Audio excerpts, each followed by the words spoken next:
Hello friends, welcome back to my channel Anjali crash course आसान है। आज मैं डिप्रिसिएशन का पार्ट 4 लेकर के आ गई हूँ। इससे पहले मैंने कॉन्सेप्ट क्लियर किया है पहले, उसके बाद एसएलएम का सम्स करवाया है, फिर रिटन डाउन वैल्यू मेथड का मैंने थोड़ा सा आइडिया दिया था। अभी मैं फुल फ्लेज सम्स करवाने वाली हूँ। तो विदाउट वेस्टिंग अ टाइम मैं एक बात बता दूं पहले आप लोगों को कि जिन्होंने भी नहीं देखा है वो सारा वीडियो, तो पहले आप लोग उसको देखिए, क्योंकि जनरली में एसएलएम बहुत ही इजी होता है करने के लिए। रिटन डाउन वैल्यू थोड़ा कंफ्यूजिंग होता है, लेकिन ध्यान से करने से हो जाता है, ऐसा कोई बात नहीं है। ठीक है, मैंने भी कर ही लिया आखिर, तो खैर मेरा तो अलग बात है। तो चलिए स्टार्ट करते हैं वीडियो। तो आप लोगों के मोबाइल की स्क्रीन पे क्वेश्चन आ रहा होगा, तो चलिए पहले क्वेश्चन पढ़ लेते हैं। और हम लोग बहुत ध्यान से क्वेश्चन पढ़ेंगे और ऐसे पढ़ेंगे कि पढ़ते पढ़ते ही हमारे ध्यान में पूरा आ जाए कि क्या सिनेरियो है। ठीक है, उससे क्या होगा, हम लोग को समझ करने में आसानी होगा। राइट, चलिए देखते हैं। On 1 January 2005 Z Limited purchased machinery for rupees 1,20,000, and on 30th June 2006 it acquired additional machinery at a cost of 20,000. On 31st March 2007, one of the original machine purchased on 1st January 2005, which had cost of rupees 5,000, was found to have become obsolete and was sold as a scrap for rupees 500. अब यहाँ पे देखें, आप लोग सोच रहे होंगे कि जब 1 जनवरी 2005 में तो मशीनरी 1,20,000 रुपीज़ का परचेज़ हुआ है, लेकिन यहाँ पे 5,000 क्यों बोल रहे हैं। वो इसलिए हो सकता है, सपोज़ कीजिए अगर आप कोई मशीन परचेज़ कर रहे हैं तो हो सकता है ना कि आप सिर्फ एक ही मशीन 1,20,000 का परचेज़ नहीं किए होंगे। हो सकता है कि 2 मशीन हुआ होगा या 3 मशीन हुआ होगा, या फिर मशीन का कुछ पार्ट है जो जिसका कॉस्ट उतना है वो परचेज़ हुआ होगा। ठीक है, तो यहाँ कन्फ्यूजन वाली कोई बात नहीं होनी चाहिए। जो क्वेश्चन बोल रहे हैं सीधे सीधे उसको पढ़ते हैं, ठीक है, और समझते हैं। तो यहाँ हो गया। फिर it was replace on that day by a new machine costing 8,000। उसी दिन जिस दिन वो मशीन सेल आउट हुआ उसी दिन एक नया मशीन परचेज होकर के आया था रुपीज़ 8,000 का। Depreciation is to be provided at 15% per annum on the written down value. Accounts are closed on 31st December each year. Show the machinery account for the first 3 years. So friends, I hope ये question clear हो। Right, चलिए अब sums पे चलते हैं। अच्छा, sums में चलने के पहले जाने से पहले एक बात मैं बता दूं कि मैंने जर्नल एंट्रीज भी करवाए हुए हैं। ठीक है, हर एक सिनेरियो का, लाइक जब मशीन परचेज होता है तो उसका क्या जर्नल एंट्री होता है, सेल होता है तो क्या जर्नल एंट्री होता है, और जब प्रोविजन फॉर डिप्रिसिएशन होता है तो फिर क्या जर्नल एंट्री होता है। तो वो वीडियो भी ज़रूर देख लीजिएगा, काम आएगा आप लोगों का। ठीक है, तो चलिए अब हमारा 2005 यहाँ देखिए। आप लोगों को आई होप फॉर्मेट पता हो क्या फॉर्मेट होता है। ओके, ये रिटर्न ऑन वैल्यू मेथड आप लोग मत लिखिएगा, मैंने आप लोगों के लिए लिखा है। ठीक है, हम लोग सम्स यहाँ से स्टार्ट करेंगे। In the books of Z limited machinery account, जो भी नाम दिया होगा, तो जो भी नाम दिया रहेगा वो हम लोग लिखेंगे। उसके बाद मशीनरी अकाउंट। राइट, तो हमारा क्वेश्चन में क्या है, हम लोगों ने 1 जनवरी को परचेज हुआ है मशीनरी, तो क्या होगा हमारा machinery account debit to bank. ठीक है, तो ये अमाउंट हमने लिखा है। उसके बाद बाय डेप्रिसिएशन, और इस ईयर में और कुछ नहीं बोला गया है, तो ईयर के एंड में हम लोग डेप्रिसिएशन चार्ज करते हैं। तो ये 1,20,000 का 15% अब हमारा आ गया 18,000। आप लोग करके देख सकते हैं या फिर मैं दिखा दूँ आप लोगों को एक बार। चलिए देखते हैं। 1,20,000 इंटू 15% आ गया 18,000। अब हम लोग यहाँ पे इसका रिटन डाउन वैल्यू आ गया। ठीक है, 1,20,000 हमारा मशीन का वैल्यू आई मीन कॉस्ट है, उससे उस ईयर का डेप्रिसिएशन चार्ज हुआ है 18,000। तो नेक्स्ट ईयर का मशीन का वैल्यू कितना आ गया हमारा 1,02,000। ठीक है, तो ये बाय बैलेंस सीडी हम लोगों ने लिखा है। उसके बाद नेक्स्ट ईयर में जा करके हम लोग क्या करेंगे, टू बैलेंस बीडी करेंगे, ब्रॉड डाउन 1,02,000। ठीक है, अब इसका हम लोग क्या करेंगे, डेप्रिसिएशन चार्ज करेंगे। इस साल हम लोग का कुछ नहीं हुआ है, मतलब कुछ एक एडिशनल यहाँ पे नहीं हुआ है। ठीक है, तो 2006 में हम लोग क्या करेंगे, सॉरी यहाँ पे एक मशीनरी परचेज हुआ है। Right, sorry, extremely sorry. तो हम लोग पहले क्या करेंगे, पहले हम लोग फर्स्ट मशीन का हम लोग क्या करेंगे, डेप्रिसिएशन यहाँ पे निकाल लेंगे। तो बाय डेप्रिसिएशन मशीन 1। अभी देखिए, रिटन डाउन वैल्यू मेथड का मतलब मैंने एक्सप्लेन किया, फिर एक बार बता दूँ रिटन डाउन वैल्यू का मतलब होता है, रिटन डाउन वैल्यू मेथड का मतलब ये होता है कि अगर आप लोग कोई मशीन खरीद रहे हैं तो उसको क्या हर साल जो उसका बुक वैल्यू होता है उस पर हम लोग को डेप्रिसिएशन चार्ज करना है, ठीक है। और ओरिजिनल कॉस्ट में क्या होता था, ओरिजिनल कॉस्ट में मशीन के कॉस्ट में ही हम लोग को हर साल जो परसेंटेज दिया रहता है उसी को ही चार्ज करना पड़ता है हर साल। बट ये WDV मेथड में ऐसा नहीं होता है, ठीक है। WDV मेथड में हमेशा जो उसका बुक वैल्यू जो निकल के आता है, मतलब हर साल जो उस कॉस्ट से जो डेप्रिसिएशन का अमाउंट डिक्रीज होता है, वो डिक्रीज अमाउंट पे ही हम लोग क्या करते हैं, डेप्रिसिएशन को डिक्रीज अमाउंट मतलब कॉस्ट से जो डेप्रिसिएशन घट जाता है उसके बाद जो निकलता है उसका वैल्यू, उसी पे हम लोग फिर से डेप्रिसिएशन चार्ज करते हैं। इसी को क्या बोला जाता है, WDV मेथड। सो हम लोग इसका फुल ईयर का चार्ज करेंगे डेप्रिसिएशन, तो हमारा आ जाएगा कितना, देखिए अभी एक तो यहाँ पे मैं करके दिखाती हूँ आपको कैलकुलेटर से ही। हम लोग का मशीन का कॉस्ट कितना था, 1,20,000, ठीक है। इसमें से हम लोग उस ईयर का डेप्रिसिएशन चार्ज किए थे कितना, 18,000, ठीक है। हमारा फिर बुक वैल्यू आया नेक्स्ट ईयर में कितना, 1,02,000। अब इस ईयर में डेप्रिसिएशन हम लोग का चार्ज होगा 1,02,000 पे 15%, देखिए।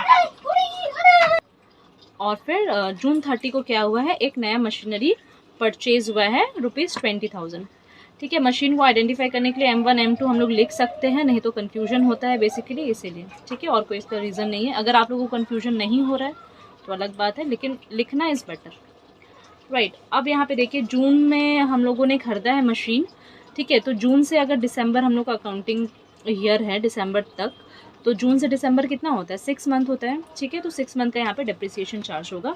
ये हमारा 20,000 का 15%, 6/12, तो 20,000 का 50% करते हैं यहाँ पे, 20,000 का 15%, इसको डिवाइडेड बाई 2 भी कर सकते हैं, हम लोग का आ जाएगा 1,500। तो ये हमारा आ गया, ठीक है।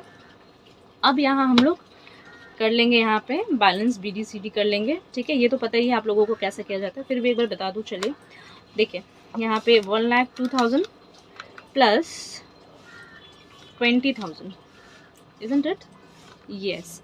अब ये हो गया हमारा 1,22,000, उसमें से हम लोग सब्ट्रैक्ट करेंगे हमारा डेप्रिसिएशन क्या है, 15,300 माइनस 1,500, तो हमारा आता है अमाउंट 105,200,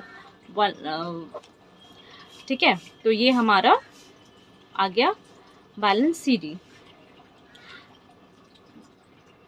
बैलेंस CD हमारा आ गया 1,05,200, ठीक है। अब हम लोग इसको नेक्स्ट ईयर में फॉरवर्ड कर देंगे, ब्राउट डाउन, ठीक है। 2007 जनवरी 1 टू बैलेंस BD, ये हमारा आ गया फर्स्ट मशीन का रिटन डाउन वैल्यू। अब यहाँ पे क्या बोला जा रहा है 2007 में कि मार्च में, देखिए क्वेश्चन में फिर से मैं एक बार क्वेश्चन दिखा दूँ, आप लोगों ने अगर स्क्रीनशॉट नहीं लिया है तो चलिए फिर से एक बार देख लेते हैं क्या है। हाँ, on 31st March 2007, one of the original machine purchased on January 1st, 2005, which had cost 5,000, was found to have become obsolete and was sold for 500. अब जो मशीन हम लोगों ने खरीदा था वो क्या हो गया, अब उसको सेल आउट कर रहे हैं, ठीक है।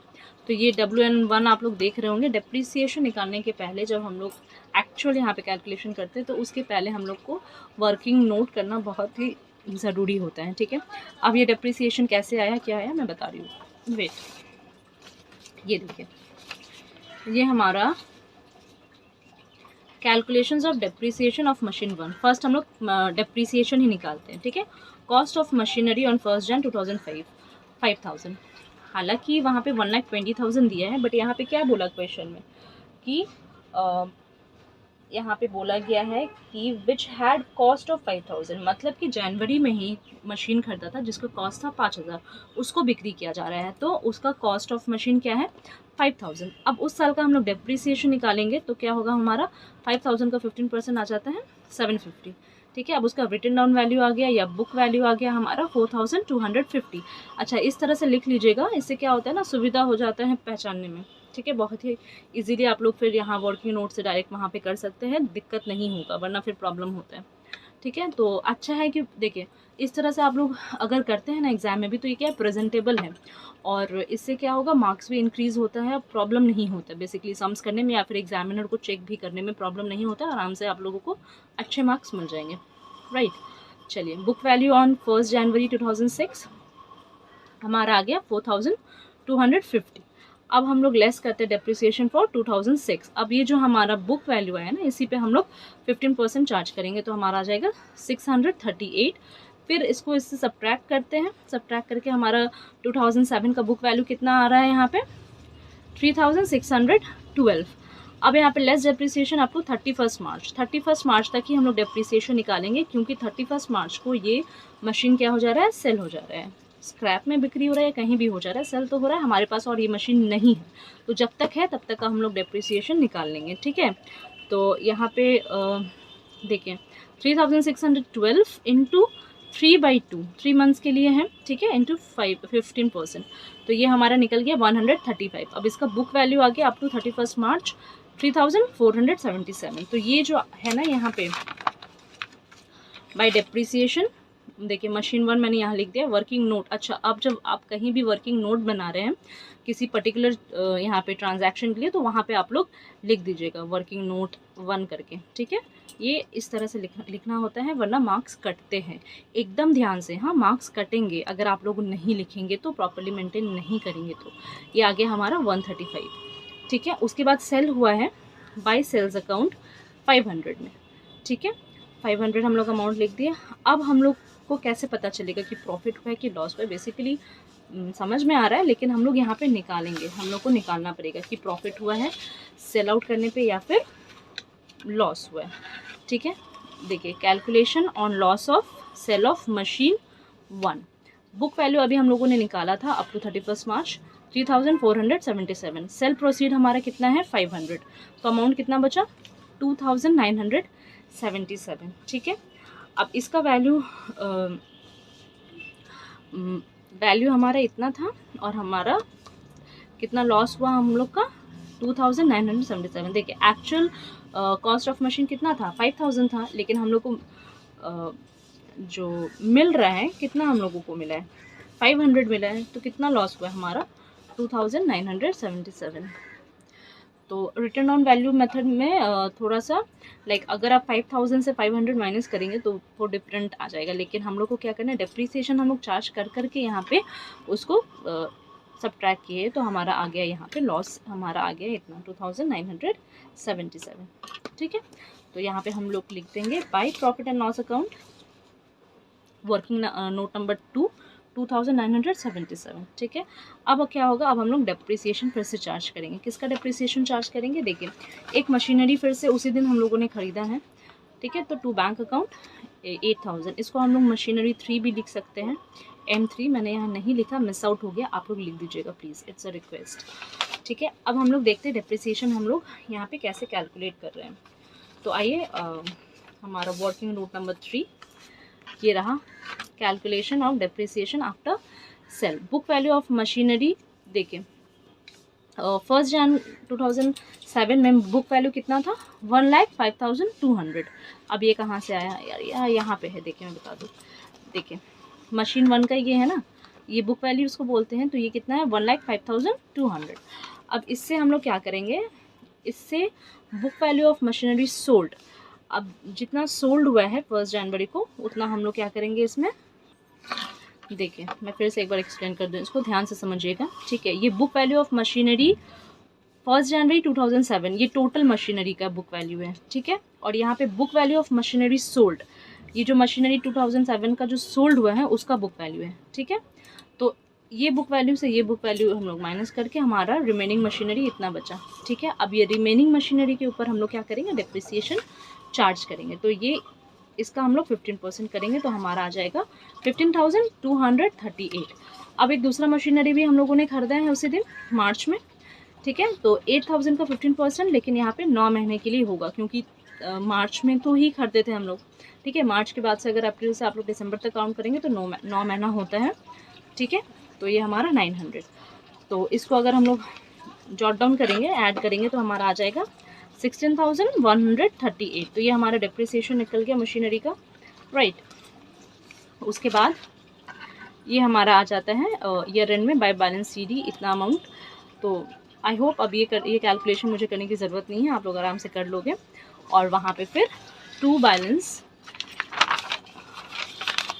यहाँ देखिए टू बैलेंस BD हम लोग ये ज़रूर से लिखिएगा, ठीक है। यहाँ पे भी मार्क्स डिडक्ट होंगे, अगर नहीं लिखेंगे तो लिखना पड़ता है, इट्स मैंडेटरी। 93,450। तो फ्रेंड्स आई होप मैंने रिटन डाउन वैल्यू मेथड आप लोगों को अच्छे से एक्सप्लेन कर दिया हो, ठीक है। और अगर किसी भी तरह का कोई दिक्कत आ रहा हो तो प्लीज़ आप लोग कमेंट करके मुझे बताइए। Till then keep learning, keep revising, keep growing, stay tune for more video. Thank you for